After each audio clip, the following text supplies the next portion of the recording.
Dahil hindi ho kami nakapagpunla kahapon ng silit at kamalatis, ngayon ho kami ay nagpunla na. Naman daw na din kami kaya nakapagpalipad na din ho ako ng pangalawang lipad ni Baby Min sa lawa.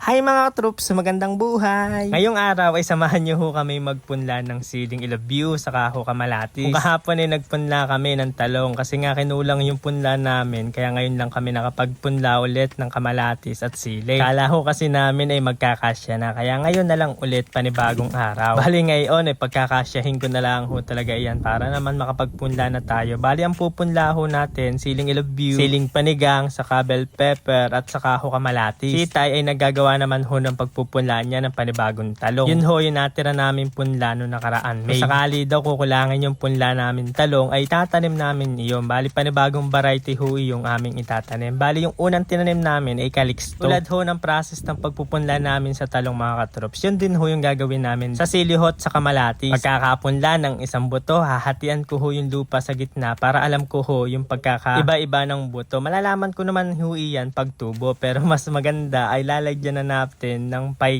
pagitan ho si Tay. Busy maggawa ho doon sa may tabi ko ng kanyang pagpupunlaan ng panibagong talong. Kahapon, inuna ko ho yung gamot sa langgam. Ngayon ay pinahuli ko. Ayan, ina-applyan ko na ho siya ng Regine. Regine ho yung ina-apply ko para ho sa langgam. Para hindi naman ho papakin ng langgam yung aming binhi. Nang okay na, tatabunan na po namin ng pinong lupa. Bali, manipis lang ho yung tab-on. Tapos didiligan na natin. Tapos tatabunan para hindi ho siya maarawan. Papaarawan na lang ho natin yan pag nagsibulan na. Ito din pala yung pangalawang lipad ni Baby Min. Akin na ho siyang pinalipad dito ho sa punlaan. Ay papaliparin din ho namin sa lawa dahil kami ho ni Itay ay mamamandaw ngayon. Kaya pagkakauwi, ayan, papandaw na. Medyo nagpa-practice pa ako mag-drone, magpalipad mga katrops. Nag-upgrade ako ng drone mga katrops yung meron hong portrait. Dahil ang gamit kong video ay portrait. Kaso laang dahil nga nagpa-practice pa tayo magpalipad ay nakakalimutan kong i-portrait yung camera. Lagi gano'n ka landscape. Kaya pag panunuorin ninyo ay inyong higa yung inyong cellphone para ho maganda ang pagkakapanood ninyo. Hayaan nyo ho sa susunod ay hindi ko na ho yung makakalimutan. Bago ho ko magpalipad, chinek ko muna yung propeller kung hindi ho sila maluluwag. Dahil okay na at nakalibrate ko na siya, akin na ho siyang palili pa rin. Medyo kinakabahan pa nga ho ako sa pagpapalipad diyan dahil may kalakasan ho ng hangin. Buti na laang ay kinaya ho ni Baby Min yung medyo malakas ang hangin. Try ko muna yung mga gantong shot kapag dala tuloy ng kape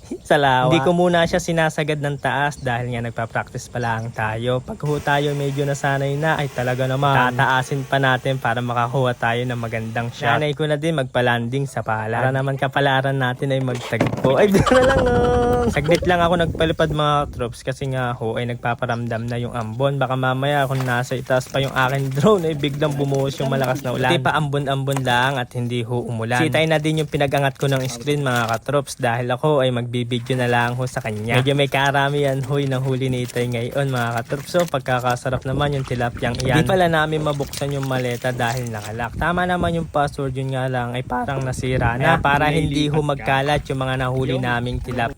Ayan na lang hong water lily yung aming pinangharang. May mga screen na walang laman, may mga screen naman din ho na meron laman. Yung iba ay meron ho isa, dalawang laman. Pero okay na yung mga troops dahil may huli tayo, makakalibre ulit tayo ng ulam. So sobra naman diyan ay bibigay natin sa mga kuya para may pang ulam sila. Tapos yung iba ay ating idadaing. Yung mga gurami ay amin ho siyang pinapakawalan sa lawa ulit. Yung mga tilapia lang yung aming kinukuha. At ito na ho yung lahat ng nahuli namin mga troops. Magagandang tilapia at matataba at lahat ho ng tilapia ay original. Nagbubulaklak na din ho yung mga water lily ay magdadamihan na naman yung water lily. Sakto dumating na ho si kuya kaya si kuya na ho yung pinagkuha ko ng tilapia para makapamili na din siya ng kanyang ipang-uulam, ipangluluto. Nung dumating kami dun sa may tricycle ay kinuha ko lang ho yung long nose para mapwersa na mabuksan yung maleta kasi nga di namin mabuksan kanina. Habang naglalagay si kuya ng tilapia ayan namimili na ng kanyang pang-uuwi. Sabi ko piliin na niya yung mga pinakamagaganda o pinakamalalaki na huli namin. Ayos na daw sa kanya yung 3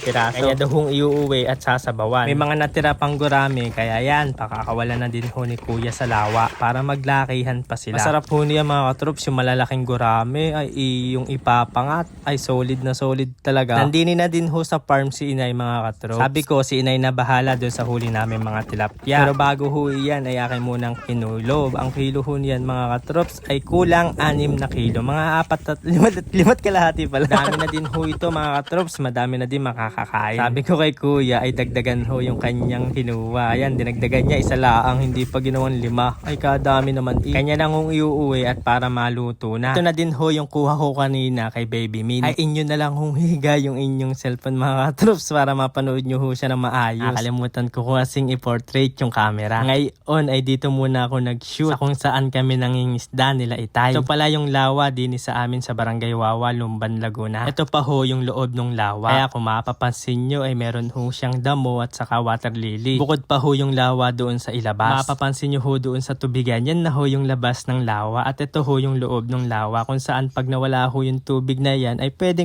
ho tayong magtanim dyan.